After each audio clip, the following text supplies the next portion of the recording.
ዛሬ የተለየ ፕሮግራም ይኖረናል።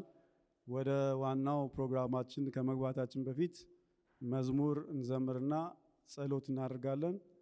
ከዛ ወደ ዋናው ፕሮግራም እንገባለን። አሁን ተነስተን ሁላችንም መዝሙር 137ን ኢየሱስ የኔ ነው የሚለውን እንዘምራለን። መዝሙር 137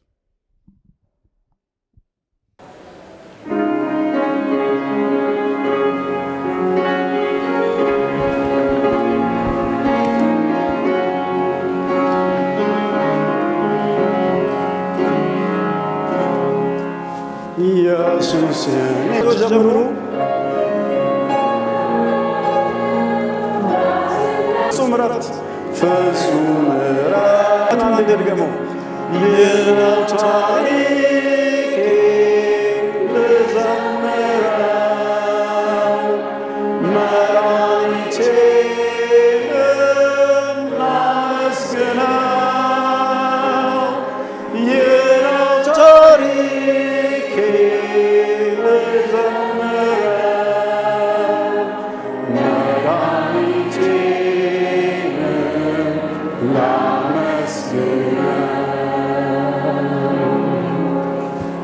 እንጸልይ።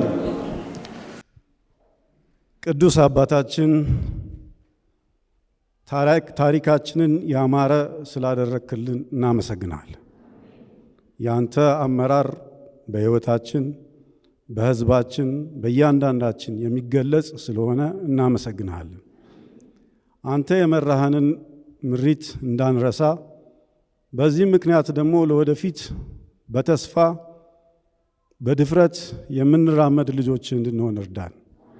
ለሚመጣው ትውልድ ለምንኖርበት ዘመን ሁሉ ሕያው ምስክሮች አድርገን።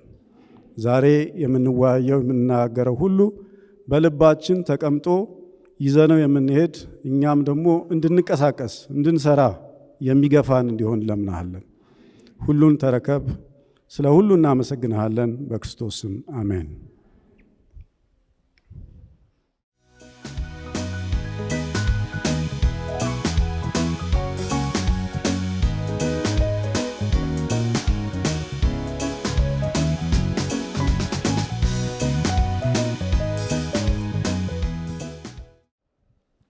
የዛሬ ፕሮግራም ማስታወቂያውን እንዳያችሁት የምናጠነጥነው በሼህ ዘካሪያ ታሪክ፣ ማንነት፣ ነገረ መለኮት እና እግዚአብሔር በሕይወታቸው ስለፈጸመው ተግባር ነው።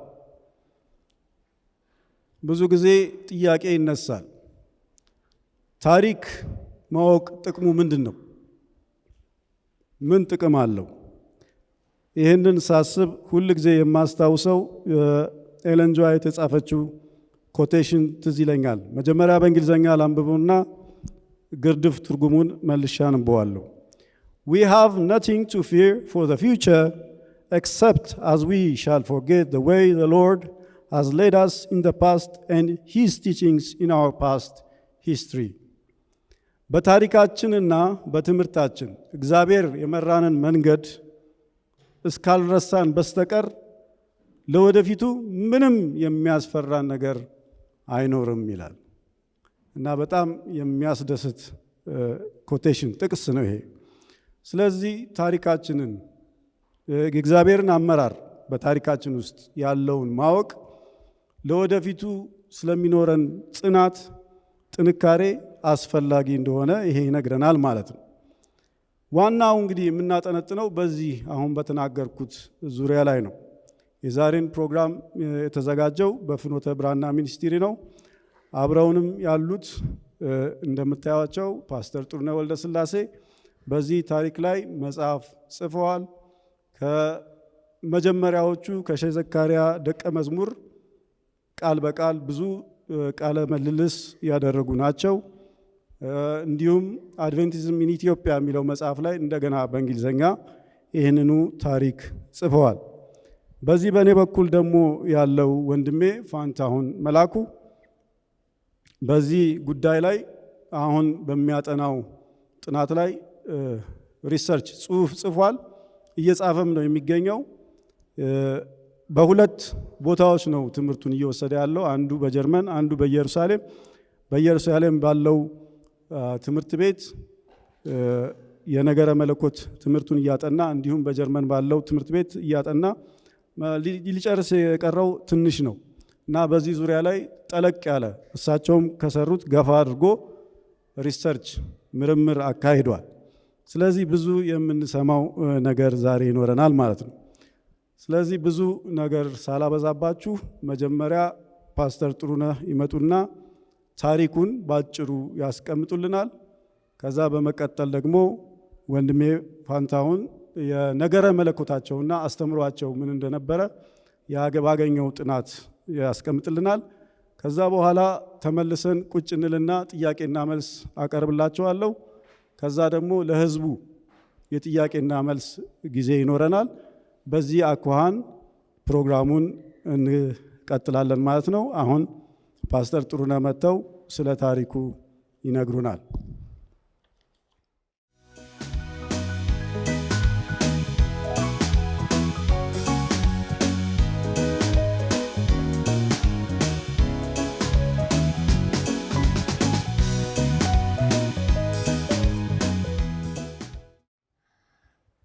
በዚህን ሰዓት እንድናገር የተጠየቁት ስለ አለቃ ዘካርያስ ታሪክ ነው። በዚህ በአጭር ጊዜ የእሳቸውን ታሪክ ሙሉውን እነግራለሁ ብዬ ቃል አልገባም፣ አልችልም፣ አልናገርም። ሁለት የጻፏቸው መጽሐፍት አሉ ስለ እሳቸው፣ አንዱ አማርኛ አንዱ እንግሊዝኛ። ለማወቅ ለሚፈልጉ ሰዎች አሁን እነሱ እንኳ አልቀዋል፣ አሳተማለሁ እንደገና እና ያንን ለማንበብ ይችላሉ። ዛሬ የምናገረው እንዲያው በጥቂቷ ባጭሯ የእሳቸውን ታሪክ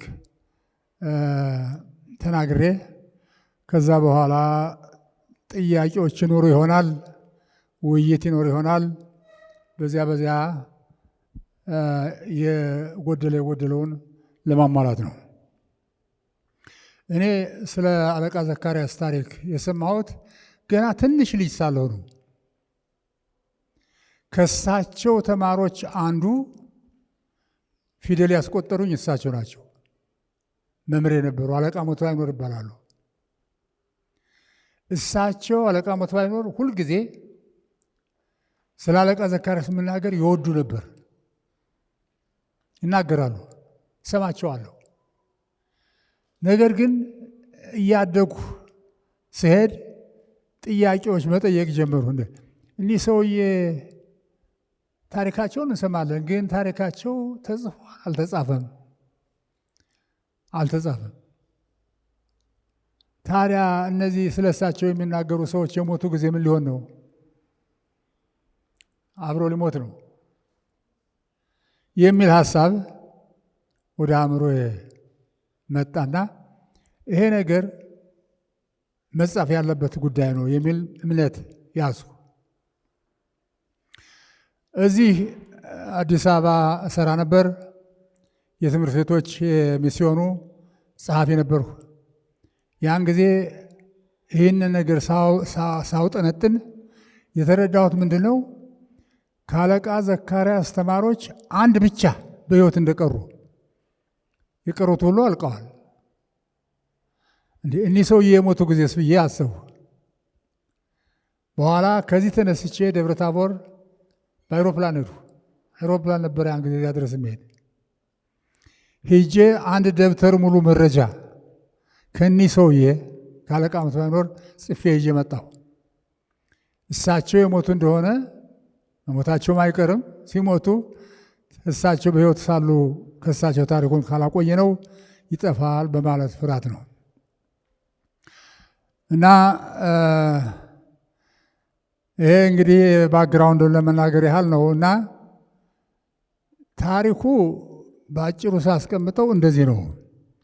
የኢትዮጵያ ነገስታት ኢትዮጵያን ፖለቲካሊ አንድ አድርጎ ለመግዛት በሃይማኖት ደግሞ ህዝቡ አንድ መሆን አለበት የሚል እምነት ነበራቸው። በዚህ በእምነታቸው ምክንያት ለምሳሌ አጼ ቴዎድሮስ ከቄሶቹ ጋር ተነጋግረው በኢትዮጵያ ያሉትን እስላሞች በሙሉ እያስተማራችሁ ክርስትና አስነሷቸው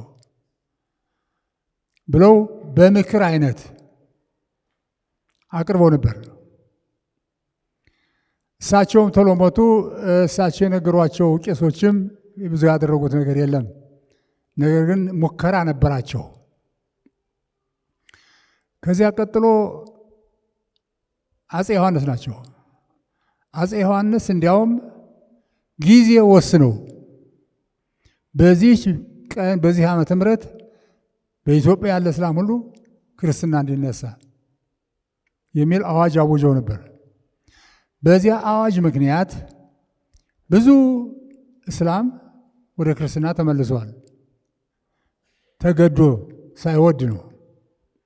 ሌላው ደግሞ የለም በዚህ አይነት ክርስትናን አንቀበልም ብሎ አምጾ ወደ ጫካ የገባም ነበር። አገር ለቆ ሄደም ነበር። እና ከነዚያ መካከል አንዱ እኒህ ሰውዬ ናቸው። አዋጁ ሲወጣ እስላም ናቸው። እሳቸው ምን እንደሚያደርጉ ጨነቃቸው። ከደብረ ታቦር ምስራቅ ነገላ የምትባል ከተማ አለች፣ መንደር፣ እዚያ ነው ይኖሩ ነበርና ይሄ አዋጅ እንደወጣ እዛችው ነገላ ነው የነበሩ። ምን ላድርግ እያሉ ሲያስቡ ጓደኛቸው ብላታ ዩሱፍ ይባላሉ። ድሮ እስላም በነበሩ ጊዜ አብረው ነበሩ፣ ጓደኛሞች ናቸው። ብላታ ዩሱፍ አዋጁን ተቀብለው ክርስትና ተነስተው ብላታ ኪዳነ ማርያም የሚባል አዲስ ስም ተሰጥቷቸዋል። እና አሁን እሳቸው ይመጡና ወደ አለቃ ዘካርያስ ወደ ሼህ ዘካርያስ ይመጡና ምን ይሏቸዋል? ይሄ የመንግስት አዋጅ ነው፣ ክርስትና ተነሱ ተብሏልና መነሳት አለብህ፣ ሌላ መንገድ የለም ይሏቸዋል። እሳቸው እኔ አልነሳም፣ ተገድጄ ክርስትና አልነሳም። እንዲህ ብለህ እኮ ልታመልጥ አትችልም እኮ የመንግስት አዋጅ ነው እኮ ነው የምልህ። እኔም ደግሞ ኃላፊነት ተሰጥቶኛል አንተን ማሳመን እንዳሳምንህ። አይ ያልኸውን በል፣ እኔ ተገድጄ ወይም በአዋጅ ክርስትና አልነሳም። እንዲህ ሲያፈጡባቸው ያሏቸውን ወታደሮች ዞር ብለው ቢያዩ የሼህ ዘካርያስ ወታደሮች ይበልጣሉ ከእኒህኞቹ። የጦርነት ምን ጀመር ሸነፍ አይቀርም ይሉና ከነገላ ተነስተው ደብረ ታቦር ሄደው ሪፖርት ሰጥተው ተጨማሪ ወታደር ተሰጥቷቸው ተመልሰው ወደ ነገላ ሲሄዱ አሁን አለቃ ዘካርያስ ያያሉ። አሁን የበለጠ ጦር ይዞ መጥቷልና እንግዲህ እኔ እሱን ልዋጋው አልችልም ይሉና ወደ በረሃ ይወርዳሉ። ወደ ተከዜ ተከትሏቸው ይወርዳሉ። እዚያ በረሃ ላይ ጦርነት ይከፈታል። ጦርነት ሲከፈት አለቃ ዘካርያስ ያሸንፋሉ። ብላታ ኪዳነ ማርያም ተሸንፈው የተረፉትን ይዘው ወደ ደብረ ታቦር ይመለሳሉ። እኒህኛው ከዚህ በኋላ እዛች የድሮ ቦታቸው ሊኖሩ አልቻሉም። እንዴት አድርገው የመንግስትን አዋጅ ጥሰው እዚያ ለመኖር አይችሉም። የት ሄዳሉ? ተከዜ ውስጥ አንዲት ጣርና የምትባል መንደር አለች። ዘመዶቻቸው በዚያ ነበሩ። ወደ ጣርና ሄደው 11 ዓመት ሙሉ ከዛች ቁጭ ብለዋል። 11 ዓመት እየነገዱ እያረሱ ተቀምጠው ከቆዩ በኋላ ከእግዚአብሔር ጋር ሙግት ይጀምራሉ። አንተ እግዚአብሔር ምን እያረክ ነው? እኔ መጀመሪያ አምኜ የነበረው አንተ ነህ የጠራኸኝ እስልምና እንዳስፋፋ እንዳስተምር ብዙ አስተምር ያለሁ። አሁን ግን ብቻዬን ተወኝ፣ ምን ማለት ነው እያሉ ከእግዚአብሔር ጋር ይሟገታሉ። እንዲህ ሲሉ ቆዩና አንድ ቀን ጦሪቃ ይባላል በእስላሞቹ እና የጸሎት ጊዜ ነው።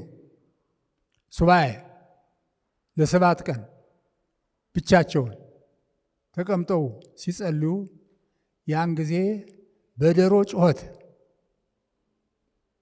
አንድ ሰው ከምስራቅ ወደ እኔ ሲመጣ አየሁ። ስመለከተው መልኩ እጅግ ያምራል። ጸጉሩ ይህንን ነው ብዬ ሊገልጸው አልችልም። የተዋበ ነው፣ እጅግ የተዋበ።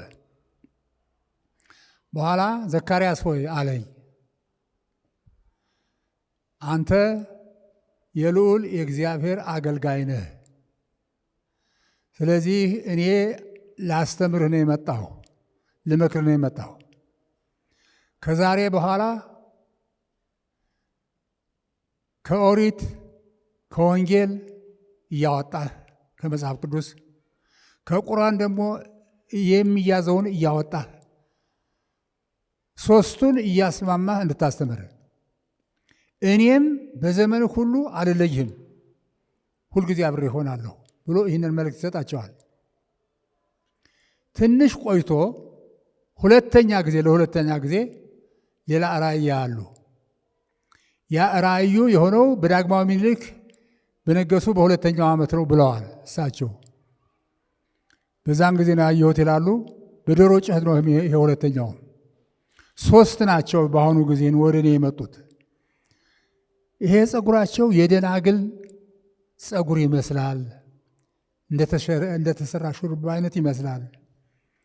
ልብሳቸው ነጭ ነው። ደምግባታቸው፣ ወዛቸው በሰው ቋንቋ ሊገለጥ አይችልም። ያን ጊዜ መጡና በመካከላቸው አስቀመጡኝ። በመካከላቸው ካስቀመጡኝ በኋላ አንዱ ከዚህ ላይ እፍ አለብኝ። እፍ ሲለኝ እዚህ ላይ የተነፈሰብኝ እስከ እግሬ ድረስ ተሰማኝ። ስሜቱ እስከ እግሬ ድረስ። ያ ከተሰማኝ በኋላ አሁንም እንደገና የፊተኛው አይነት መልእክት መጣ። ከሶስቱ ሁለቱ ተመልሰው በመጡበት አካል ሲሄዱ አንዱ አብሮኝ ቀረ። አብሮ ወደ እኔ ጋር ቆየና ምን አለ? በዘመን ሁሉ እማልለይህ ጓደኛ ነኝ። እኔ ከአንተ ጋር ሆናለሁ፣ የሚያስፈልግህም ሁሉ እረዳለሁ፣ ብቻ አትፍራ። ከኦሪት ከወንጌል ከቁርአን እያውጣጣህ የሚስማማ ሁሉ አስተምር፣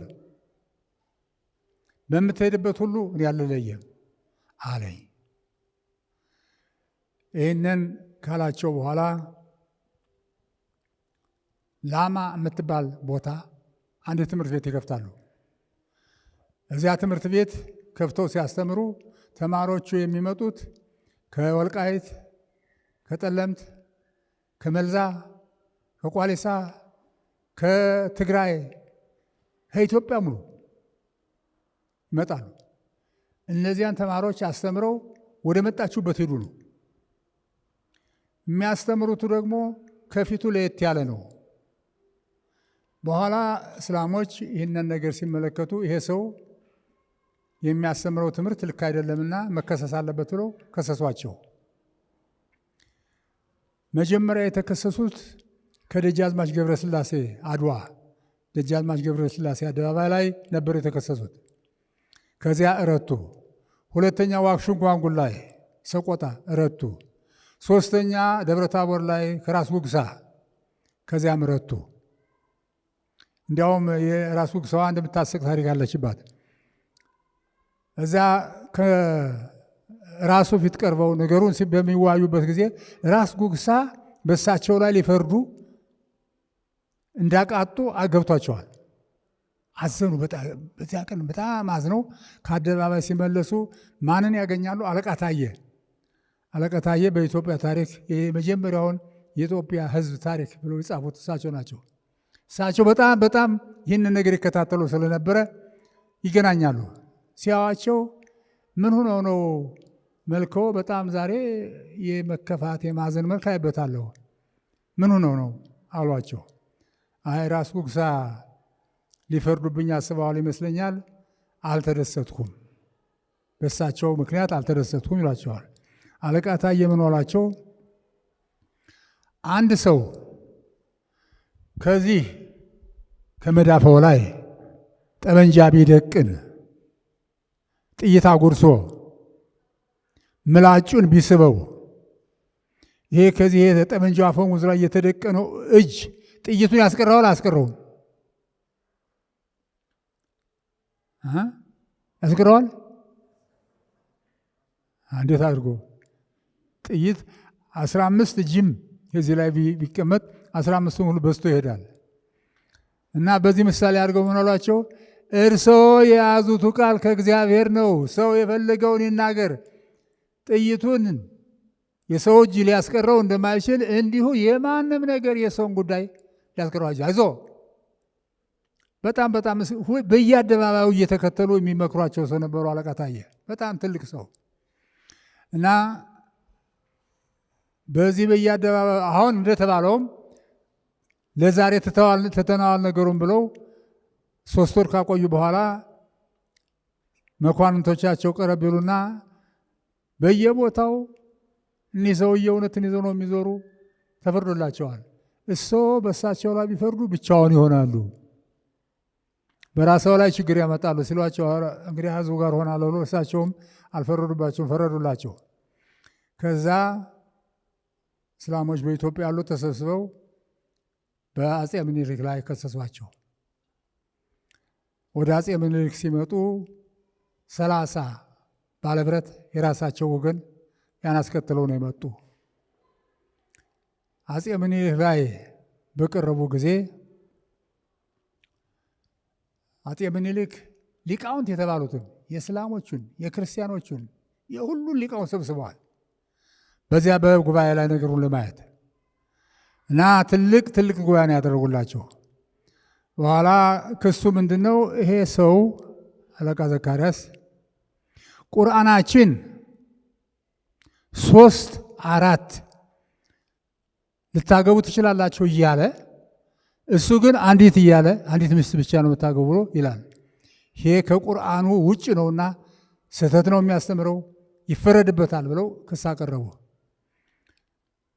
እሳቸውን ቀረቡ። በመልስ ተከሳልና ምን ትላለህ? ቁርአኑ እውነትም 3 መስና ወቱላታ ወሩባ ይላል፣ 2ም 3ም 4ም አግቡ ይላል። አንተ ግን አንድ ነው የምትለውና እንዴት ነው? እኔ ንጉሥ ሆይ የምለው ቀጥሎ ያለው ቁጥር ይነበብ፣ ይሄ ብቻ ነው የምለው፣ ሌላ የምለው ነገር የለም። ከዚህ ቀጥሎ ያለው ቁጥር ይነበብ ይሏቸዋል። እነዚያ ከሳሾች አይነበብም። ለምን አይነበብም?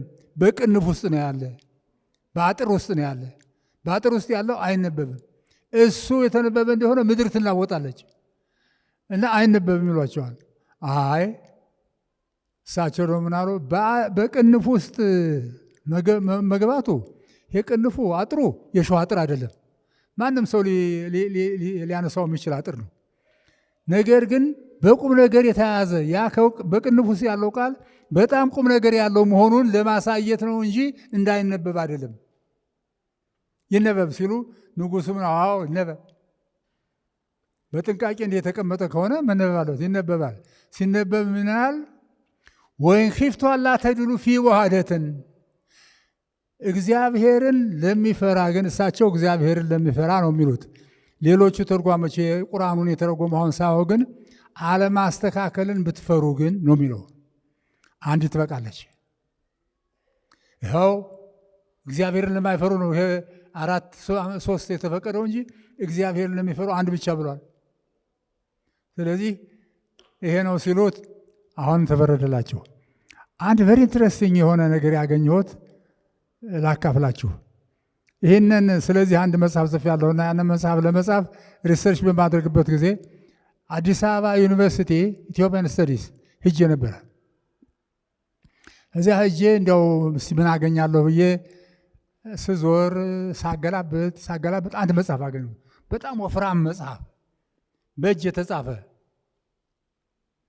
ግን የእጁ ጽሕፈት የመኪና ጽሕፈት የሚመስል ያንን ስገለብጥ በዚህ ዓመተ ምህረት በዚህ ቀን በዚህ ሰዓት አንድ ሼህ ዘከርያ የተባለ ሰውዬ በእስላሞች ተከሶ ከጃንሆይ ፊት ቀርቦ እንዲህ ያለ ፍርድ ተፈረደ ሲሉ ሁሉን ዝርዝሩን ወዲያ ቁጭ አድርገው ታገኙ። የተሰማኝ ደስታ ብዙ ሚሊዮን ብር እንዳገኘው ነው የቆጠሩት። እኒህ ሰውዬ ማናቸውን? ያለቃ ክንፈ ከጎጃም የመጡ ሰው ናቸው። የብሪቲሽ ሌጋሲዮን ተቀጥረው ይሰሩ ነበር እንደ ጸሐፊ። ነገር ግን ከአጼ ምኒልክ ዘመነ መንግስት ጀምረው እስከ ንግሥት ዘውዲቱ ድረስ ዋና የሆኑትን ነገሮች ሁሉ እየጻፉ ያስቀምጡ ሰው ናቸው። ኋላ ልጃቸው ዶክተር አለሜ የሚባል ነበረ። አሁን በደርግ ጊዜ አንድ ቀን በቴሌቪዥን ጠብ ተነስቶ እዚያ ብዙ ሲሰጓራ አይቼዋለሁ። በኋላ ወደ ጣሊያን ሀገር ሄደ። አሁን ሞተ ሲሉ ሰማ ይመስለኛል። ወይ እኒህ ሰውዬ እንደዚህ አድርገው ያዘጋጁትን ልጃቸው ዶክተር አለሜ ለዩኒቨርሲቲው ሰጥቶት ነው ከዚህ ያገኘሁት። ይህን ዝርዝሩን እያንዳንዱ ነው እና በጣም በጣም የሚያስደስት ነው። አሁን ይሄንን ከንጉሱ ላይ ካሸነፉ በኋላ ደብዳቤ ተጻፈላቸው። ደብዳቤው አለኝ። ፓስተር ተመስገን አይተሃታል፣ ፎቶኮፒ አስነስተሃታል። የሚያስቀና ነው። አፄ ምኒልክ ለሼህ ዘከርያ የጻፉት ደብዳቤ በዚህ ዝርዝር አድርጎ ጽፎታል። በዚህ ዓመተ ምህረት በዚህ ቦታ በገሌ ተከሶ እንዲህ አድርጎ ረቷል፣ በዚህ ቦታ እንደዚህ ተከሶ ረቷል፣ ዛሬም ወደኛ አደባባይ ቀርቦ እንደዚህ ያለ ረቷል። ከዛሬ በኋላ ማንም ሰው እንዳይከሰው በቅሎችን በረገጠችው ሁሉ እየዞር እንዲያስተምር ነፃነት ሰጥተነዋል የሚል ነበር። በኋላ እሳቸው ከሞቱ በኋላ ያን እያረጀ ሲሄድ የእሳቸው ተማሪዎች የነበሩ ያችን ደብዳቤ ይዞ መጥተው አዲስ አበባ ሁለተኛ ከንግሥት ዘውዲቱ ገብተው አሳድሰዋታል። የዚያ ኮፒ ነው አሁን እኔ ጋም ያለው ሌሎችም ቦታ የሚገኘው እና አሁን ይሄ ታሪኩ ረጅም ነውና ላቆመው ነው። በጥያቄ መልክ የምታቀርቡት ሌላ ጥያቄ ሊኖር ይችላል። ነገር ግን ሌላው የሚናገር ሰው ስላለ ላቆመው ነው። እንዲህ ብለው በዚያ ተከሰው ሲኖሩ ወረቀቱን ከያዙ በኋላ ወደ ደብረ ታቦር ተመልሰው ሄዱ። ደብረ ታቦር ንጉሥ ወልደ ጊዮርጊስ ሲባሉ ነበረ አገረ ገዡ። ከእሳቸው ጋር በጣም ተግባብተው ነበረ። ከንጉሱ ጋር ተግባብተው በሰላም አብረው ሲሰሩ ሳለ ነገረ ሰሪ ይገባና ዘካርያስ የማይጠመቀው የራሱ ፕላን ስላለው ነው እና ይሄው 17 ዓመቱ በክርስትና አመንሁ ካለ አይጠመቅም ብለው ሲከሷቸው አንድ ሌላ ወዳጃቸው ደግሞ ቀረብ አለና ምን አላቸው? አይ ቢጠመቁ ይሻላል፣ ይሄ ነገር ከንጉሱ ጋር ሊያጣለውት ነው ሲሏቸው፣ መጠመቁንስ ልጠመቅ፣ መጠመቁን ልጠመቅ፣ ነገር ግን ማን ነው የሚያጠምቀኝ? ይሄ ቄስ ሞልቶ የለ ይኸው በየቦታው በየቤተክርስቲያኑ ቄስ ሞልቷል። አንድ በላይ ብዙ ቄስ ልናመጣ እንችላለን አሏቸው። አይደለም፣ ይሄ ሁሉ ቄስ አይደለም እኔን የሚያጠምቀኝ። እኔን የሚያጠምቀኝ ቄስ ያለው አክሱም ነው እና ስሙ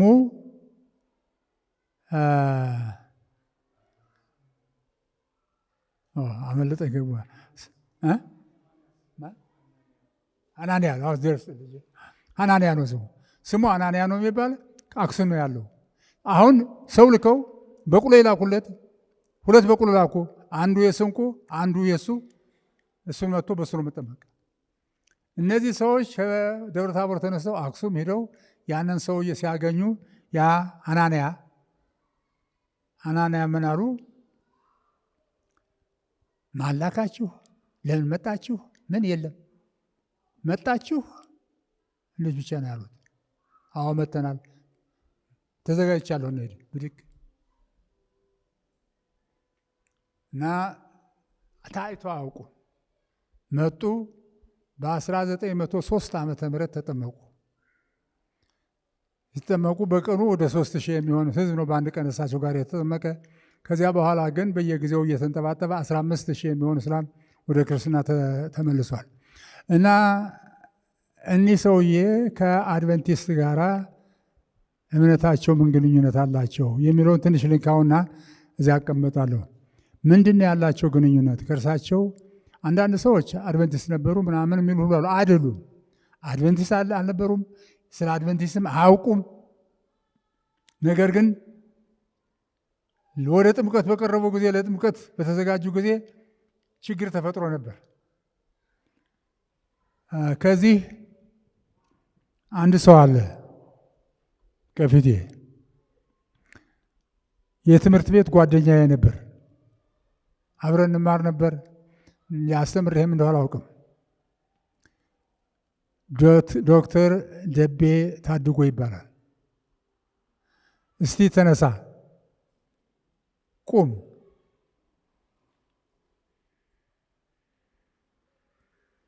እግዚአብሔር ይስጥልኝ። እሱ የአለቃ ዘካርያስ 4ኛ ትውልድ ነው። አለቃ ዘካርያስ ወይዘሮ ወለተ እግዚአብሔር ልጃቸው፣ ወይዘሮ ጥሩ ዶክተር ደበበ እና እግዚአብሔር ይስጥልኝ። አሁን ቁጭ ብል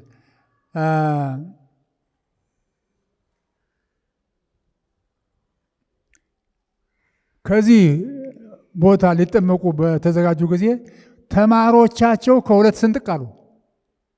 አንጠመቅም፣ ግማሾቹ አንጠመቅም። የእሱ አያት አለቃ ገብረ እግዚአብሔር ያስነሳሁት ለዚህ ነው። የእሱ አያት ምን አሉ? አልጠመቅም። ጥምቀት መጽሐፍ ቅዱስ የሚናገረው በጥልቅ ጌታችንም የተጠመቀው በዮርዳኖስ እንጂ በመርጨት ሲጠመቅ አይተናናውቅም። ስለዚህ አልጠመቅም አሉ። ኃይለኛ ሰው ነበሩ፣ ኃይለኛ ወሳኝ። በኋላ ሰዎቹ ሌሎቹ ሽማግሎች መካከል ገብተው ለመምከር ይሞክራሉ። አሁንም አንጠመቅም፣ ነገሩ ሊከፈል ሊበታተን ስለሆነ ያን ጊዜ ጸሎት ጸለዩ ይባላል። አለቃ ዘካርያስ ከጸለዩ በኋላ እግዚአብሔር የገለጸላቸው ምንድን ነው? አንድ ሰው ወደ ኋላ እንዳፈገፍግ ሁሉም በአስተዋሉቱ ይጠመቁ። ነገር ግን አንተ አሁን ወደ ማግባባቱ ወደ ማዘዙ ሳይሆን በማግባባት ሁሉንም እንዳይለያዩ እንዳይከፋፈሉ አድርገህ አስተምር የሚል ሀሳብ ነው የመጣላቸውና እነሱም በሙሉ በአንድ ላይ ሲያስተምሯቸው ሲያጠምቋቸው ምን አሏቸው? ዛሬ ተጠመቁ፣ በዚሁ አይነት ተጠመቁና ሁኑ። ነገር ግን ጊዜ ይመጣል በጥልቅ የምትጠመቁበት ቀን ይመጣል። እውነተኛውን ወንጌል የሚያስተምሯቸው ሰዎች ታገኛላችሁ። የእኔ ኃላፊነት እግዚአብሔር እኔን የሰጠኝ ኃላፊነት እስከዚህ ድረስ ነው። እስከዚህ ድረስ ከዚህ በኋላ የኔ አይደለም፣ የሌላ ሰው ኃላፊነት ነው። ሌላ ሰው ያስተምራቸዋል። እነዚያ የሚያስተምሯቸው ሰዎች ደግሞ ሲመጡ ለመጀመሪያ ጊዜ ስታገኟቸው አንዱን ቃል በሶስት ቋንቋ ሲሰብኩ ትሰማላችሁ። ምልክታቸው ይሄ ነው። አንዱን ቃል በሶስት ቋንቋ። እነሱ እውነተኛ ሰዎች ናቸው። እነሱን ተቀበሏቸው። ቋንቋቸው ቋንቋችሁን የማይመስል፣ ቆዳቸው ቆዳችሁን የማይመስል ነገር ግን እነሱ እውነትን ይዘውላቸው ይመጣሉ ብለው ይህን ትንቢት ተናግረዋል። ይህንን ከሰሙት አንዱ አለቃ ሞቶ አይኖር ናቸው። አለቃ ሞቶ አይኖር ይህንን ከሰሙ በኋላ ከበየምድር ተነስተው አስመራ ድረስ በእግራቸው ሄደዋል። እነዚያን ሰዎች ፍለጋ አስመራ ሄደው መጀመሪያ ያገኙት መካነ ኢየሱስን ነው። ከነሱ ነው ያስገቧቸው። 3 ወር ከነሱ ቤት ቆይተዋል። 3 ወር ከነሱ ቤት ከቆዩ በኋላ አንድ ቀን እሑድ ጧት ከበሩ አጠገብ ቁጭ ብሎ መጽሐፍ ቅዱስ ሲያነቡ አንድ ሰው ሲመጣ ያሉ እኔ ወደ እሳቸው የሚመጡ ሰውዬ ጌታ ምን ሊያደርጉ መጥተው ነው? ከየት መጥተው ነው ብሎ ይጠይቋቸዋል። እኔ የመጣሁት ከጎንደር ነው፣ የመጣሁትም እውነትን ፍለጋ ነው። ታዲያ እውነት እኮ ከአንድ ቦታ ቁጭ ብላ አትገኝም። ወደዚህ ወደዚያ መሪ ይጠይቃል። ከተማው መዞር ያስፈልጋል። ቢዞሩ ያገኟቸዋል ይሏቸዋል። እኔ አላውቀውም፣ ከተማው ከገጠር የመጣሁ ከተማውን አላውቀውም። እኔ ፈቃደኛ ከሆኑ እኔ እመራዎታለሁ። እሺ እንግዲህ ማቀጠሮ ነው ያዘ። እሺ ለመቼ? ለዛሬ ሳምንት ቅዳሜ ከዚች ቦታ በ3 ሰዓት ይጠብቁኝ፣ ይመጣለሁ። በ3 ሰዓት ይመጣሉ። ይዘዋቸው ይሄዳሉ። ወይት ያገተሷል? ግጅረት የአድቨንቲስት ቤተክርስቲያን አገቧቸው። እዚያ ወሰዷቸው። ሰውዬ ደግሞ በኋላም ወደዚህ ወደ ጎንደር መጥተው ወንጌልን የሰበኩ አለቃ ገብራት ይባላሉ። እሳቸው ነበሩ። ታዲያ ከዚያ ሄደው ቅዳሜ ጠዋት ከዚያ ሲገቡ ጸሎት ቤት ሲገቡ ሰንበት ትምህርት ያጠናሉ። ከዚያ ቀጥሎ ስብከቱ ይመጣል። የስብከቱ ጊዜ ሲደርስ 3 ሰዎች እዚህ ላይ ይቆማሉ ፕላትፎርሙ። ይሄኛው አሜሪካዊ ነው፣ እንግሊዝኛ ይናገራል፣ በእንግሊዝኛ ይናገራል። ከዚህ ቀጥሎ ያለው ደግሞ ወደ ስዊዲሽ ይተረጉማል። ከዚህ ያለው ደግሞ ከስዊዲሽ ወደ ትግርኛ። እኒህ አለቃ ቁባግዝ ናቸው እዚህ ያሉት፣ ሌሎቹ ፈረንጆች ናቸው። እና አለቃ ሞቶ አይኖር ቁጭ ብለው ሲሰሙ ያቺ ትንቢት ስትፈጸመ ያሉ ዛሬ ትንቢት ተፈጸመ። አንዱን ቃል በ3 ቋንቋ ሲሰብኩ ታገኙታላችሁ፣ ሲሰብኩ ታገኛቸዋለህ ባለው አግኝቻቸዋለሁ። 3 ወር ቆያለሁ ብለው የሄዱ ሰውዬ 1 ወር ምናምን ከቆዩ በኋላ እመለሳለሁ ወደ ሀገሬ። እናንተ ሰዎች አድቬንቲስቶችን አንድ መምህር አንድ ወንጌላዊ ላኩልን፣ እንቀበላቸዋለን። ህዝቤን አውቀዋለሁ፣ የተጠማ ህዝብ ነው ለእውነት። እናንተ ላኩልን፣ እንቀበላቸዋለን። እኔ ግን ይህን ቃል ሰጥቻለሁ፣ ወደ ቤት የመለሳለሁ። ተመልሰው መጡ። ተመልሰው ከመምጣታቸው በፊት ከዚያ ውለው ወደ ድሮ ሚሽን ወደ ስዊዲሽ ሚሽን ሲመለሱ አለቃ ንስትሮም ዶክተር ንስትሮም ይባላሉ። የሚስዮን ኃላፊ የነበሩ ሂደው መዋላቸውን ሰምተው ተቆጥተዋል። በጣም ተቆጥተዋል። በኋላ አንተ አቤት የት ነው የዋልከው? ኧረ እኔማ እዚያ ግድም አንድ ቤተክርስቲያን አገኘሁ፣ እንዲያው ወንጌል ዝም ብሎ የሚሰበክበት ደስ የሚለኝ። አይ አታውቅም፣ አንተ አታውቅም። እነዚህ አድቨንቲስት ነው የሚባሉ፣ እነሱ አለንጋ ናቸው፣ እኛ ፈረስ ነን አሉኝ አሉ። እየገረፉኛን የሚያባሩ ናቸው ማለት እና ምን ልታረግ ሄድክ? ተቆጡ፣ በጣም ተቆጡ። አይ ጌታ እስከ ዛሬ ስላቀመጣችሁ ጊዜ ርስትልኝ፣ አሁን ግን የምፈልገውን አግኝቻለሁ፣ ደህና ሁኑ፣ እኔም ወደ ቤት እመለሳለሁ ብለው ወደ ቤታቸው ተመለሱ። እነዚያ ሰዎች ተላኩ፣ መጡ። አንድ ወንጌላዊ አለቃ ገብራት፣ አንድ አስተማሪ መምህር ቁባጼን መጡ፣ አስተማሩ። እዛ ካስተማሩ በኋላ ተመልሰው ሄደው ሪፖርት ሰጡ። የተዘጋጁ ሰዎች አሉ ተባለ። ፓስተር ቁባ ጊዜ ከአስመራ ተነስተው ፈረስ ሜዳ የምትባል ከኔ መንደር መጥተው 200 ሰዎች አጠመቁ። እዛች መንደር እዚህ አዲስ አበባ ገና ስራው ሳይጀምር ነው እዛ የተጀመረው። እግዚአብሔር በራሱ መንገድ ነው እዚያ የጀመረው። ሚሽነሪ የሚባል በእኛ መካከል አለ። ከውጭ ሀገር መጥቶ ወንጌልን የሰበከልን የለም። አሁን ባሉት መንገድ በዚያ በእኛ እስላም አማካይነት ወንጌሉ እንዲያብሎ ደርሶ ከዚያ የተነሳ ብዙ ህዝብ ወደ ክርስትና ሊመጣ ችሏል። አሁን አቆማለሁ። ለቀጥሎ ላለው ሰው ጊዜውን እሰጣለሁ። ጀርስትልኝ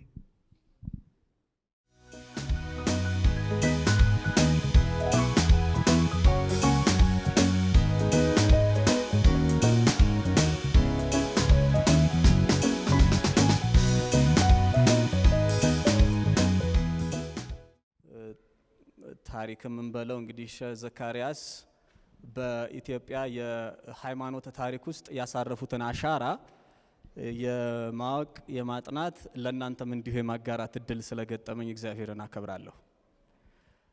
እዚህ ላይ ምንድነው የሚለው? ሼህ ዘካርያ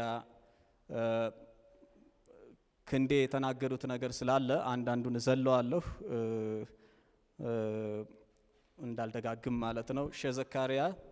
ሼህ ዘከርያ ነው የሚባሉ፣ ዘካርያስም ልንላቸው እንችላለን። ሁለቱንም እንዳስፈላጊነቱ ወይም እንደመጣልኝ ልጠቀም እችላለሁ። ስለ ተመሳሳይ ሰው ነው ግን እያወራን ያለን። ሼህ ዘከርያ በ1837 በነገላ በጌ ምድር በአሁኑ አጠራር ደቡብ ጎንደር ከባለ ርስት ሙስሊም ቤተሰብ የተወለዱና ከታዋቂው ሼህ ዑመር እግር ስር የእስልምና ትምህርትን የተማሩ ትልቅ ሼህ ነበሩ። ተማሪ ያሉ መመርመር የሚወዱና ቁርአን የሚተረጎምበት መንገድ እውን እንዲህ ነው ወይ ብለው መምህራቸውን የጠየቁ፣ እንዲያውም ታሪኩን የጻፉት ሰዎች ሲናገሩ እንዴት ነው እንደዚህ ብለው የምትል ብለው ሼህ ዑመር በጥፊም ብለዋቸው አጭሏቸው ነበር ይባላል። ብቻ ግን መመርመራቸውን አላቆሙም ነበር እሳቸው። ይህንን ተከትሎ የሚታወቁት ያው ትዳር መሰረቱ፣ ኖሩ። ከልጅነታቸው ቀናኢ ሙስሊም ነበሩ። ትልቅም ቢሆን የካሊበር ያላቸው ነበሩ። ያው ገና ሲማሩ የሚያስታውቁ ነበረ። በታሪካቸው ውስጥ ትልቁን ነገር የተጫወተው ቅድም ፓስተር ሲናገሩ የነበረው አጼ ዮሐንስ የኢትዮጵያ እስላሞች ሁሉ ወደ ክርስትና መቀየር አለባቸው ብለው ያወጁት አዋጅ ነበረ።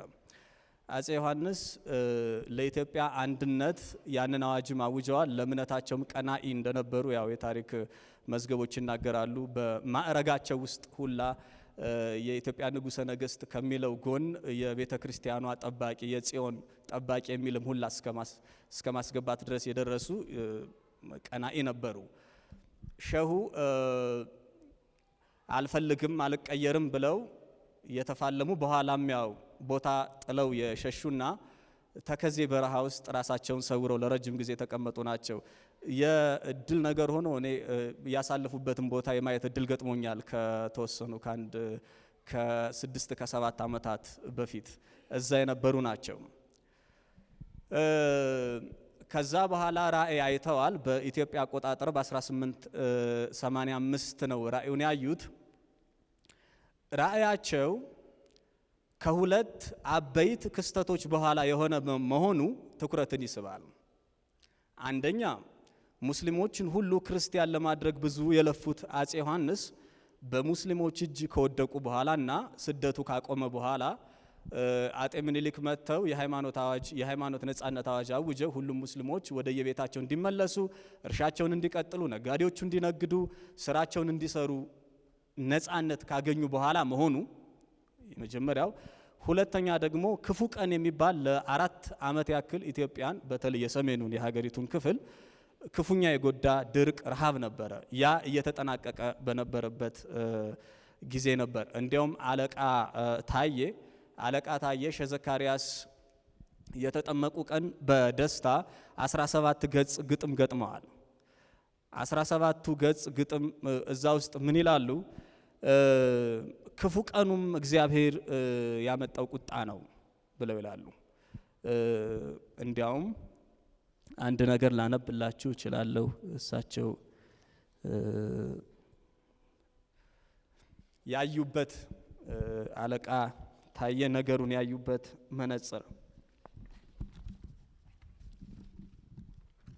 የወቅቱ የኢትዮጵያ መሪዎች ክርስቲያኖች ናቸው።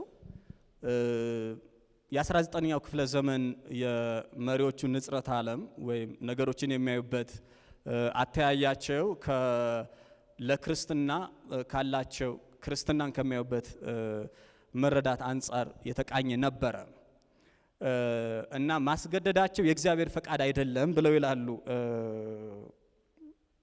አለቃ ታዬ። ለምን ተገደው ሙስሊሞቹ ክርስቲያን ከሆኑ በኋላ ያሉትን እንዲህ በግጥም አስቀምጠውታል። ምንድነው በጥምቀት የሆነው አሁን? ውሃን እኛ ይልቅ እንወደዋለን፣ ጠዋት ማታ ሁልጊዜ መታጠብ ገላነ። ቁርባን የሚሉትስ ምንድን አገኘን? በሚሉትስ ምንድን አገኘን?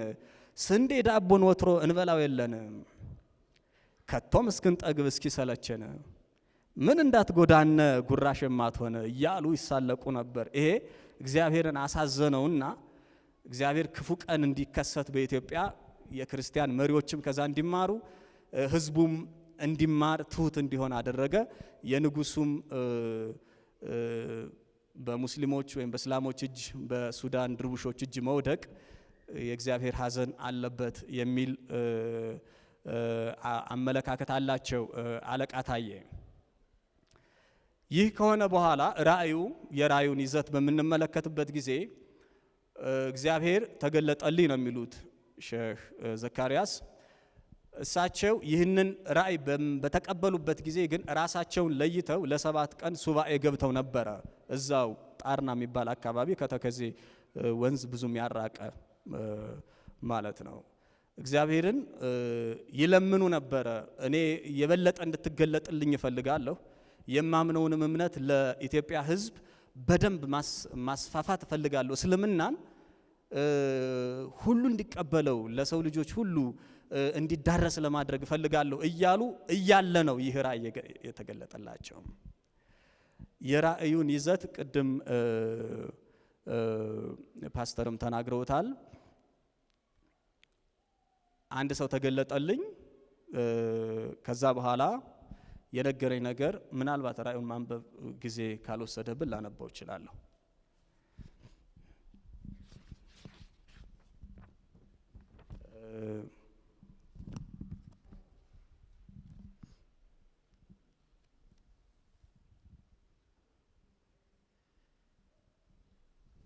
ራእያቸውን እንደዚህ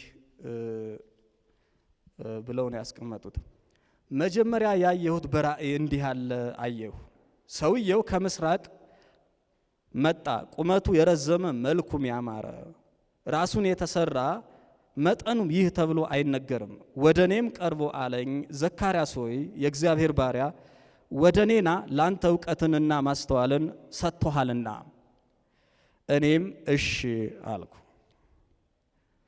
በራሴም ላይ አለ እስከ እግሬም ድረስ፣ ከዚያም እስከ እግሬም ድረስ ደረሰ እንደማለት ነው። ከዚያ በፊት ቁርአንን ስማረው ነበርኩ፣ ትርጓሜውን ግን አላውቀውም ነበር። ከዚህ በኋላ ምስጢሩን ገለጸልኝ፣ ትርጓሜውንም አወቅኩ ይላል። አሁን ይሄኛው የመጀመሪያው ራእይ ነው። የሆነ ሰው መጣ አለብኝ። ከዛ በኋላ ተገለጠልኝ፣ በራልኝ ቁርአኑን። እስከዛ አነበው ነበር ከዛ በፊትም። ያኔ ግን በቃ ተገለጠልኝ፣ ማስተዋል ጀመርኩኝ ነው። ደግሞም በአርብ ሌሊት በዶሮ ጩኸት ሁለተኛ አየሁ። 3 ሽማግሎች ገናናነት ያላቸው መጠምጠሚያቸው እንደ ደናግል መጠምጠሚያ ወይባ የመሰለ መልካቸውም አንድ ነው። በመካከላቸውም አስቀመጡኝ።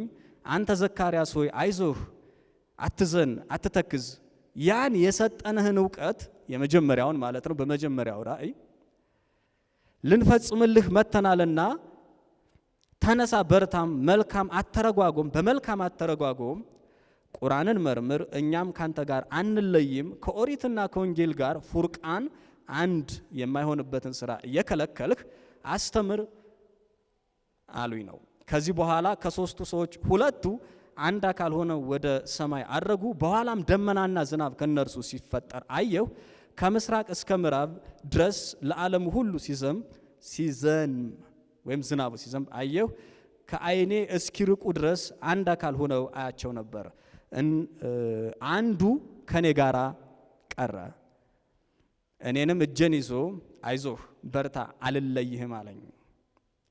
ከዚያም በኋላ ነቃሁ። ይህን ራእይ ያየሁት አጼ ምኒልክ በነገሱ በ3ኛው ዓመት ነው። ያም ማለት ወደ 1885 ማለት ነው በኢትዮጵያ። ይህንን ራእይ ካዩ በኋላ ያው መገለጥ፣ በመጀመሪያው መገለጥ ልክ ዳንኤል 7 እና 8 እንደምናየው መጀመሪያ አንድ ራእይ፣ ሁለተኛው ደግሞ ማብራሪያ አይነት ግንኙነት እንዳለው እዚህ ላይ 2 ራእዮች አይቻለሁ ይላሉ ሼህ ዘከርያ። በመጀመሪያው መገለጥ አግኝቻለሁ ብለዋል። ታዝዣለሁም ብለዋል። ቅዱሳት መጽሐፍትን አስማምተህ ተርጉም ተብያለሁ ብለዋል። ተቃርኖ ሲገጥምህ ደግሞ ለመጀመሪያው መጽሐፍ ወይም ለመጽሐፍ ቅዱስ ቅድሚያ ስጥ ተብያለሁ። እንግዲህ ሶስቱን አለቃ ታዬ በግጥማቸው ላይ በሶስትነት ስለተገለጠላቸው እግዚአብሔር እንዳልተቸገሩ የሥላሴን አስተምሮ ለመቀበል እንደዛ እንደሚያስተውሉት ተናግረዋል። ይህንን ራእይ ካዩ በኋላ የነበራቸው ተግባር የመጀመሪያዎቹ ዓመታት እስልምናን ለማደስ የተጉባቸው ነበሩ። የመጀመሪያዎቹ ዓመታት እንደ ማንኛውም የተሐድሶ መሪ ሪፎርም ለማድረግ ለማደስ ነው ደፋ ቀና ሲሉ የነበረው። የሚያነብቱም መጽሐፍ ያው አረብኛው ነው፣ ቁርአን ብቻ ነው የነበራቸው። በኋላ ኢትዮጵያ ውስጥ የነበሩት የሰቆጣ አካባቢ የነበሩት የስዊዲሽ ሚሽኖች የሚሽነሪዎቹ የአረብኛ መጽሐፍ ቅዱስ ከሰጧቸው በኋላ አስተሳሰባቸው ቀስ እያለ ወደ መጽሐፍ ቅዱስና ወደ ክርስትና አስተምህሮች እያዘነበለ መጣ። ቀስ እያለ ነው። ያው የሰው ልጅ አእምሮ እንዲሁ በአንድ ቀን አይሰራምና የእሳቸውም አእምሮ የተሰራው የእሳቸውም አስተሳሰብ እየታነጸ ቅርጽ እየያዘ የመጣው በሂደት ነው። በመካከል ግን ያው እየዞሩ ይሰብኩ ነበር። እየዞሩ ያለመታከት ማስተማር ጀመሩ። ብዙ ተከታዮችንም አፈሩ። ያ አድጎ ንቅናቄን ፈጠረ። በቃ ተናወጠ። የደቡብ ጎንደር የተወሰነው፣ የሰሜን ጎንደር፣ ትግራይ፣ ሰሜን ወሎ፣ ዋግ ኽምራ አካባቢ ትልቅ ንቅናቄ ነው። ተናወጠ። ምድሪቱ ተናወጠች ከሼህ ዘካርያስ የተነሳ። ለዚህኛው ማስረጃ ማነብላችሁ ሌላ አለኝ። ይሄኛው 1885 ላይ ያዩትን ራእይ ተከትሎ የሆነ ሲሆን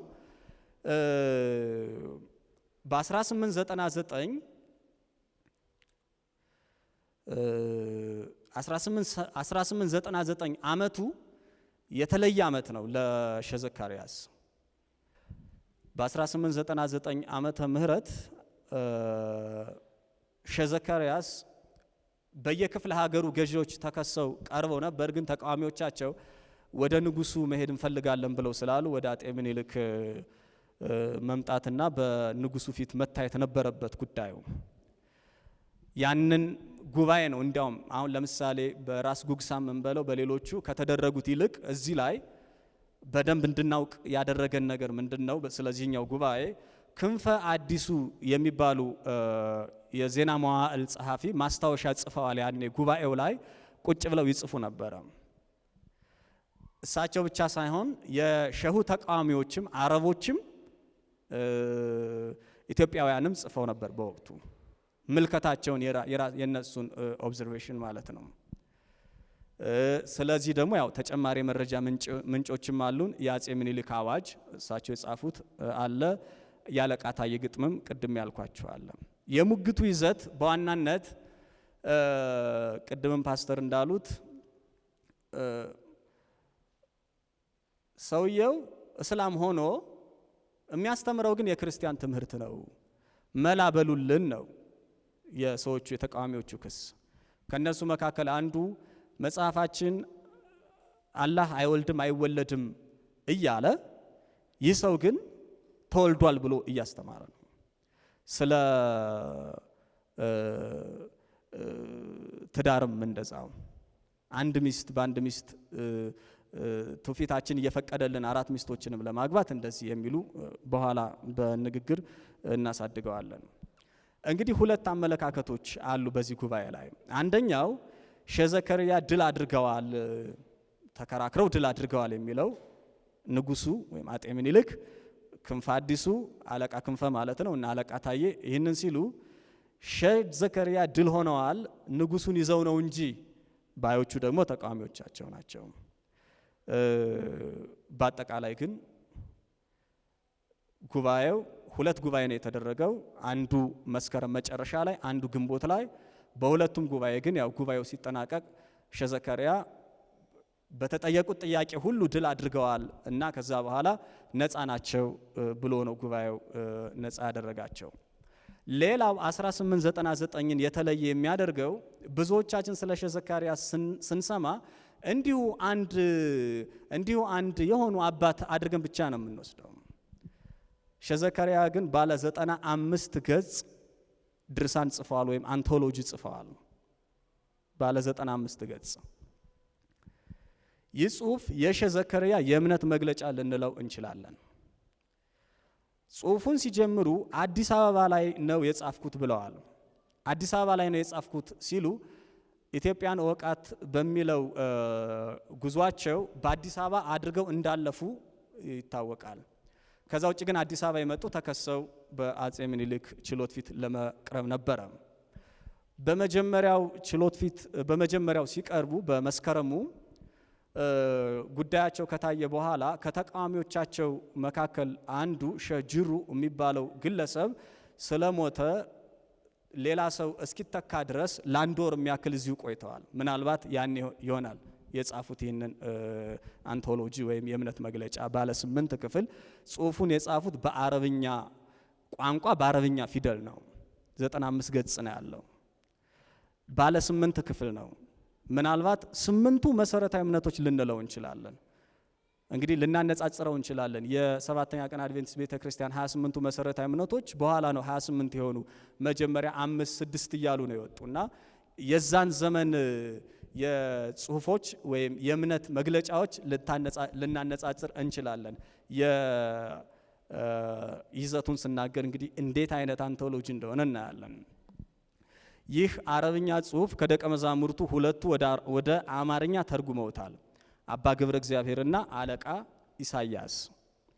የአባ ገብረ እግዚአብሔር ትርጉም እና የአለቃ ኢሳያስ አማርኛ ትርጉሞች አሉ። ፓስተር ጥሩነህ የጻፏቸው መጽሐፎች ላይ 2ቱ መጽሐፎች ላይ የተጠቀሙት የአለቃ ኢሳያስን ትርጉም ነው። በሌሎች ላይ ስለተሰሩ ጥናቶች ዝቅ ብዬ እናገራለሁ። ቅጂው ይሄ አረብኛው ቅጂ በአዲስ አበባ ዩኒቨርሲቲ የኢትዮጵያ ጥናትና ምርምር ማዕከል ነው የሚገኘው። አሁን ላይ ዶናልድ ክረሚ የሚባል አንድ አዲስ አበባ ዩኒቨርሲቲ ያስተምር የነበረ አጥኚ በፈረንጅ 1972 ማለት 64 65 አካባቢ ማለት ነው በአበሻ አቆጣጠር። ያኔ አንድ አርቲክል ጽፎ ነበር። እዛ ላይ ከአለቃ ሞትቫይኖር እጅ ነው የተቀበልኩት ይህንን ማኑስክሪፕት ብሎ ይናገርና አንድ ለራሴ ኮፒ አድርጌያለሁ፣ አንድ ደግሞ ለጥናት ማዕከሉ ኮፒ አድርጌ ጥናት ማዕከሉ አንድ ኮፒ እንዲያገኝ ተደርጓል ብሎ ይናገራል። ያ እሱ የጠቀሰው ኮፒ አዲስ አበባ ዩኒቨርሲቲ የኢትዮጵያ ጥናት ማዕከል ላይ ይገኛል። ትናንትና ሄጄ ለማየት ሞክሬ ነበር። እንደተባለውም አለ፣ ካታሎግ ተደርጓል። ማኑስክሪፕቱ ግን አለ። የማኑስክሪፕት ክፍል የሚባል አለ 6 ኪሎ ያለው ካምፓስ ውስጥ ነው የሚገኘው፣ እዛ ላይ ያለ ማለት ነው። እንግዲህ እነዚህ ያው ለረጅም ጊዜ ከኛ እይታ ውጭ ነው። ይሄ አረብኛውን በለው ፓስተር ጥሩነህ ካሳተሙት መጽሐፍ ላይ እንዲሁ እንዳለ ከመታተም ውጭ ብዙ ጥናት አላደረግንም። እኛም አንድ ጣሊያናዊ የስነ ድርሳን አጥኚ ፕሮፌሰር አሌሳንድሮ ጎሪ የሚባል አለ። አሁን ኮፐንሃገን ዩኒቨርሲቲ ነው የሚያስተምር። እሱ አረብኛውን አጥንቶ ወደ ጣሊያንኛ ተርጉሞታል። የአባ ገብረ እግዚአብሔርንም ትርጉም ወደ ጣሊያንኛ ተርጉሞታል። ብዙ በዚህ ዙሪያ ላይ ያጠና ሰው እሱ ነው። እነዚህን ማኑስክሪፕቶችም ለኔ የሰጠኝ እሱ ነው።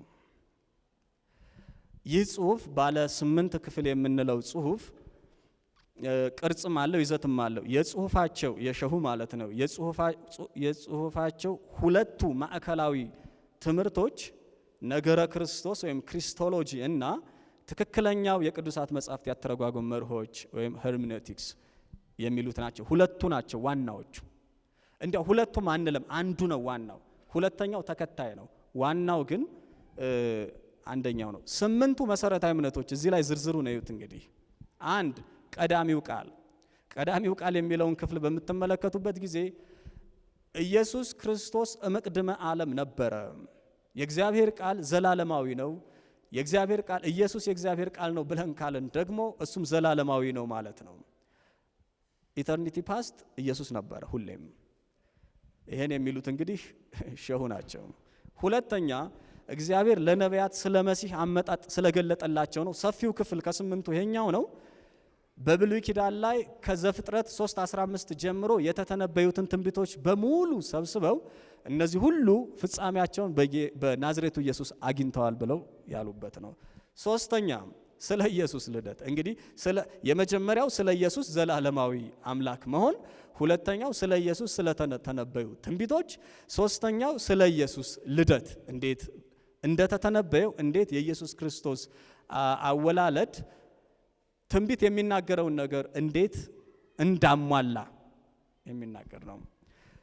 ከዛ ደግሞ ስለ ጥምቀት ከዛ አምስተኛው ስለ መስዋዕትነት ኢየሱስ ክርስቶስ እንዴት ስጋው ደሙን እንድንወስድ እንዳዘዘንና እሱ እንዴት መስዋዕታችን እንደሆነ፣ ስድስተኛ ስለ ኢየሱስ ክርስቶስ ሞትና ትንሣኤ በዚህም ብትሉት ስለሱ ነው፣ በዚህም ብትሉት ስለሱ ነው።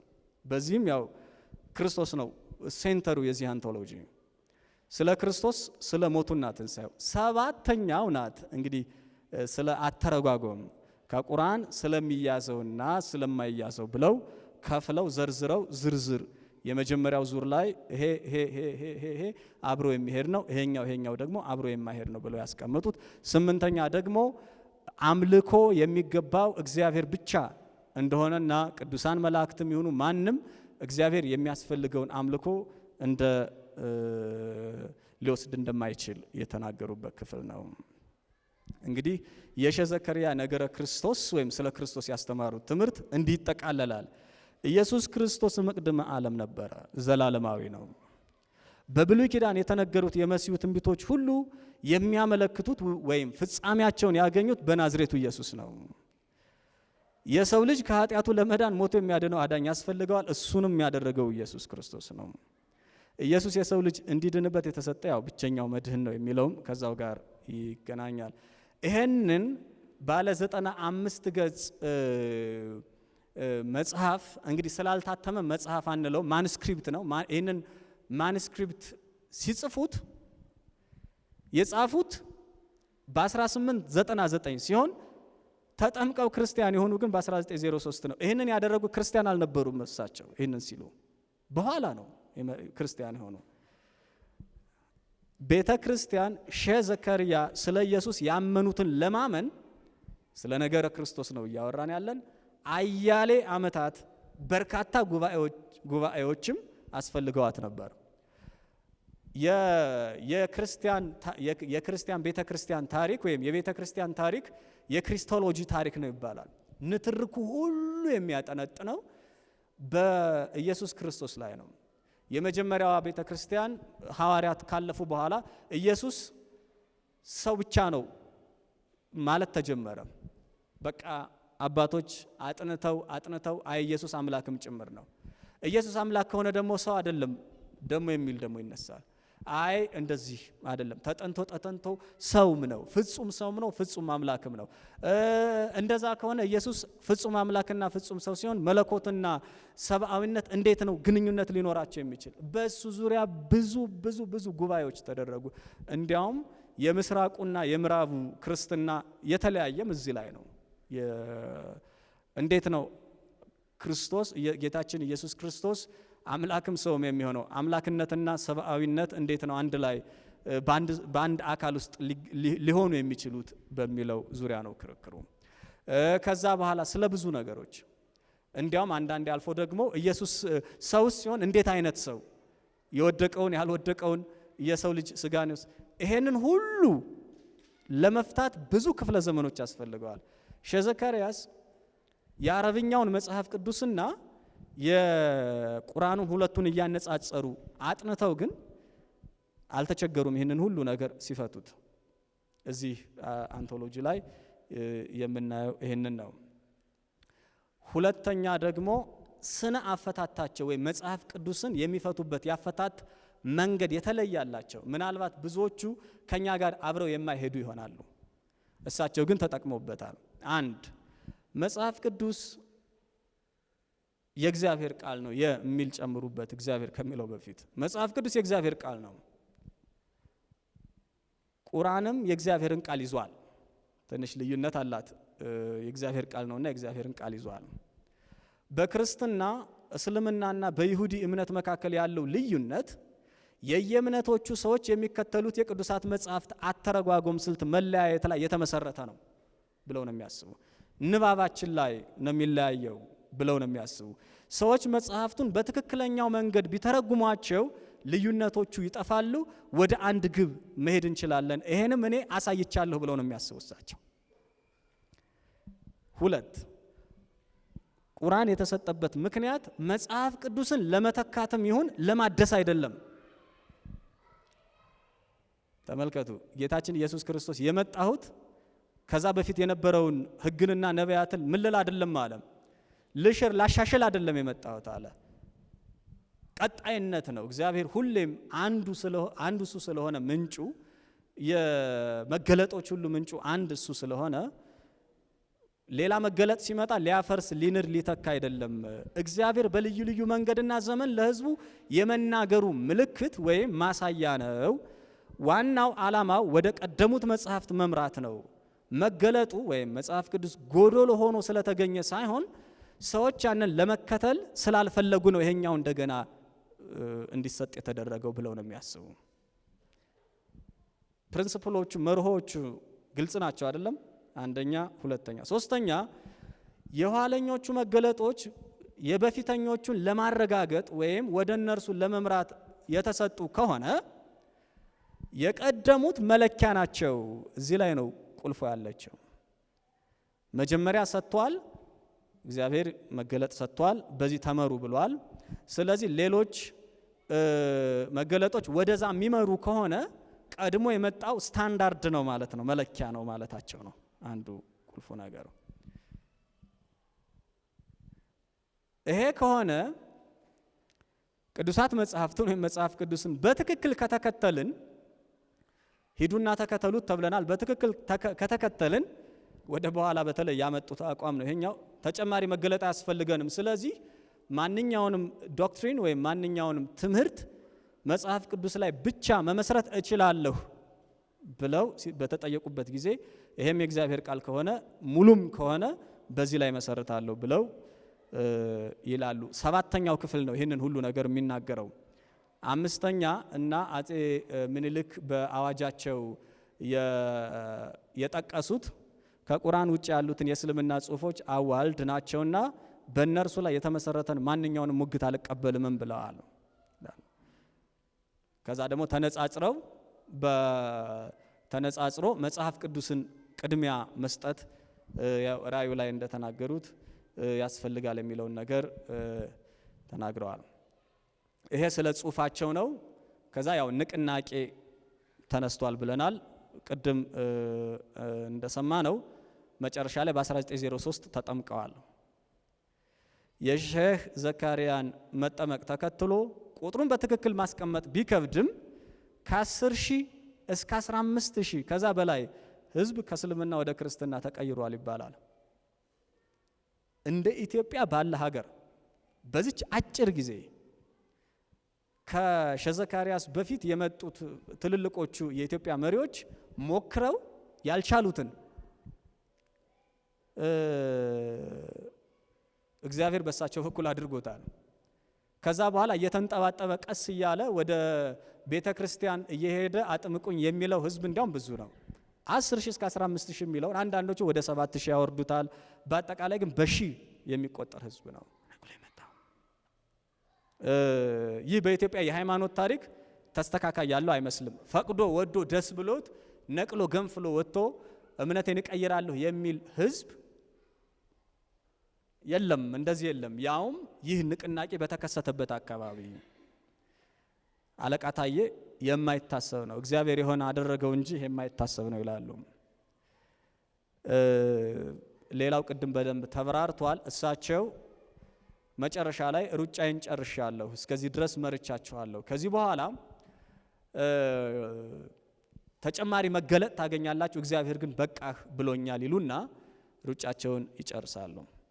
ከዛ በኋላ የእሳቸው ንቅናቄ የአድቬንቲስት ቤተክርስቲያን በኢትዮጵያ እንድትመሰረት ምክንያት ሆኗል። ቅድምም ሲነገር ነበረ፣ በግል ወሬ ነው፣ እዚህ ላይ አልተነገረም። ለካ የአለቃ ኢሳያስና የአባ ገብረ እግዚአብሔር መንገዶች ብዬ ያስቀመጥኩት አለ። አንዳንዶቹ ሼህ ዘካሪያስ ካረፉም በኋላም የኢትዮጵያ ኦርቶዶክስ ቤተክርስቲያንን ተቀላቅለዋል። አንዳንዶቹ ደግሞ የአድቬንቲስት እምነትን ተቀላቅለዋል። ብዙዎቹና ዋናዎቹ ግን ይሄ የሼሁ ዋና ደቀ መዛሙርት የሚባሉት የአድቬንቲስትን እምነት እንደተቀበሉ እናያለን። የአለቃ ኢሳያስ እና የአባ ገብረ እግዚአብሔር ጽሑፎችም ይህንን ነገር ያንጸባርቃሉ። የአባ ገብረ እግዚአብሔር ትርጉም የበለጠ የኦርቶዶክስ ቃና እንዲኖረው ጽሑፋቸውን ያየ ሰው ያውቀዋል። እሳቸው የኢትዮጵያን ቤተክርስቲያን የኢትዮጵያ ኦርቶዶክስ ተዋሕዶ ቤተክርስቲያን እንደተቀላቀሉ። ይህ ጥናት ለኛ ምን ትርጉም አለው ታዲያ? ይሄን ያክል ሬሌቫንሲውን እንግዲህ ይጠይቃል አይደለም? ሁሉም እንዲያውም አንዳንዶቹ በግል ምን ይሰራልናል ሲሉም ነበረ። ምን እንደሚሰራልን እስኪ የተሰማኝን እዚህ ላይ አስቀምጫለሁ። አንደኛ እግዚአብሔር ራሱን በሚገባን መንገድ ገልጦልናል። ለራሳችን በአውዳችን በሚገባን ሼህ ዘካሪያስ ባይኖሩ ወይም ባይነሱ እዚህ አዳራሽ ውስጥ ካለን ሰዎች ጥቂቶች ነው ልንሆን የምንችለው አድቬንቲስቶች የምንሆን የነበረው። ይችን ስቴትመንት ሁለተኛዋ ማለት ነው የኛ እምነት ወይም የሰባተኛ ቀን አድቬንቲስት እምነት ከሌላ ቦታ መጥቶ የተተከለ ሳይሆን ከዚሁ የበቀለ ነው ለማለት ነው። ስትተከሉና ስትበቅሉ ይለያያል አይደለም? መብቀልና መተከል ከሌላ ቦታ መጥቶ ካፈሩ ጋር ለመነካካት ለመትከል ብዙ ነገር አለው። እነሱ ግን ሄደው ነው አድቬንቲስቶቹን ይዘዋቸው የመጡ እንጂ አድቬንቲስቶች ያስተዋወቁን በሰሜን አሜሪካ የነበሩ ወይም ሌላ ቦታ የነበሩ አድቬንቲስቶች ስለ እግዚአብሔር ያስተዋወቁን ነገር ሊተርጂውን አንዳንድ ነገር ካልሆነ በቀር ክርስቶስ ራሱን ነው የገለጠልን። ይህ በመሆኑም ነው እንደዚህ ባለ በማይመች ቦታ ላይ ወንጌል ሊሰበክ የቻለው ወይም ትልቅ ፍሬም ሊያፈራ የቻለው። የ19ኛው ክፍለ ዘመን መገባደጃ ላይ የተነሳው ይህ ንቅናቄ በሰሜን አሜሪካ ከተነሳው የአድቬንቲስቶች ንቅናቄ ጋር ተጎዳኝቶ ሊጠና ይችላል። ትዝ ካላችሁ አንዳንድ የፕሮቴስታንት ሪፎርሜሽንን የምታጠኑ ሰዎች ግልጽ ነው ይሄ ነገር። በእንግሊዝ የሆነ ነገር ሲፈነዳ ጀርመን ላይ ሌላ እነ ሉተር ይነሳሉ፣ እነ ያን ሁስ እነ ጀሮም ደግሞ በቦሄሚያ እዚህም የሆነ ወቅቱ ሲደርስ እንደ እሳት ከየቦታው ችግ እያለ እንደ ነደደው እነዛ እንደተገናኙ ልክ እንደዛው ነው። እዚህ ላይ የአድቬንቲስት ቤተክርስቲያን ወደዚህ ምድር ስትመጣ የተስተካከለ መስክ ተዘጋጅቶላት ነው የመጣችው። ወይም ሁለቱ ነው የተገናኙት።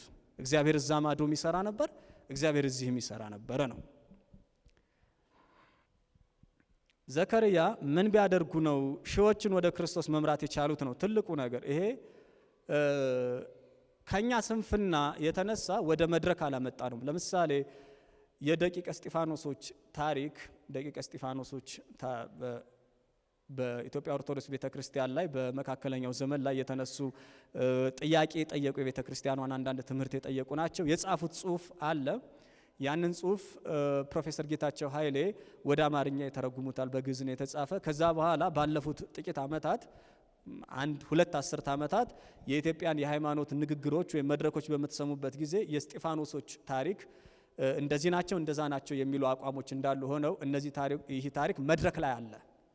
እኛ ወደ መድረክ ይዘነው ስላልመጣን ነው እንጂ ይህንን ጉዳይ በኢትዮጵያ ታሪክ እንደዚህ አይነት ነገር እንዲያውም ተከስቶ አያውቅም ማለት ይቻላል።